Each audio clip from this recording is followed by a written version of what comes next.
Welcome back for Minute 30. This is I Love You 3000 Minutes. I'm Brian. I'm Richard. This is the podcast where we traveled back in time to rewatch the most sobering minutes of the Infinity Saga from Iron Man 1 to Spider-Man Far From Home. This was a sobering minute, which is why I said that. Richard, what happened? Bald baddie approaches him. Hey! You could make a pretty convincing bald baddie. Only if my villainous superpower was the same as the politician in Cloudy with a Chance of Meatballs. I need to see that, yeah. Food. Because I'm fat! So, the bald big baddie approaches him, and, they have their hands up, and he says, relax. And Stark says, oh shit, he knows English.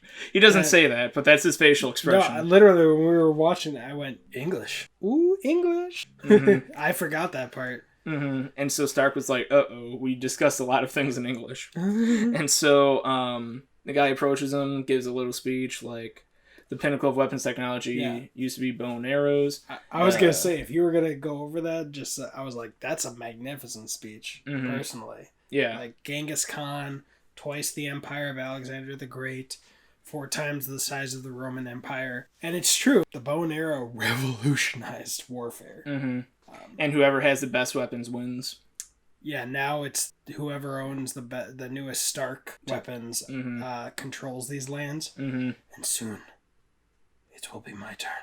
And he's looking at Tony, and Tony's like, what do you have in mind here? Not only that, but did you catch that he was picking up the plans for the suit? I thought that was the bald guy kind of rustling through them. No, yeah. He was picking...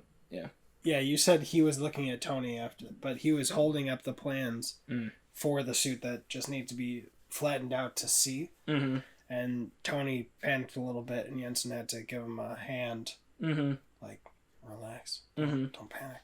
Mm-hmm. Anything else? I mean, it's a great speech, but there's not much new things. Oh, I did like that he looked at Tony's arc reactor. Mm-hmm. That you mentioned that in the last minute. No one's questioning it. Mm-hmm. He's definitely smarter than the people. There's a reason why he's the boss. Mm-hmm. Did you have anything else? No. The big baddie walking around. I actually feel bad that we have such a short summary for such a meaty monologue. Like this, I love this monologue. Mm-hmm. Like in terms of villain monologues, it's top tier in terms of the MCU that I can think of. Yeah. Not impressed? Well, he's explaining why he has them. It's part of the villain motivations. Yeah, it gives him... It's good. It's a good monologue, yeah. To go back to Genghis Khan and everything, which, by the way, I learned this a few months ago. Basically, everyone has Genghis Khan DNA, because that dude literally fucked everyone. Like, that's not even... Like, you put a 23andMe thing, they'll literally respond to one of the details by saying you're a descendant of Genghis Khan. It's insane. Interesting. Yeah. The monologue was very well performed by that actor.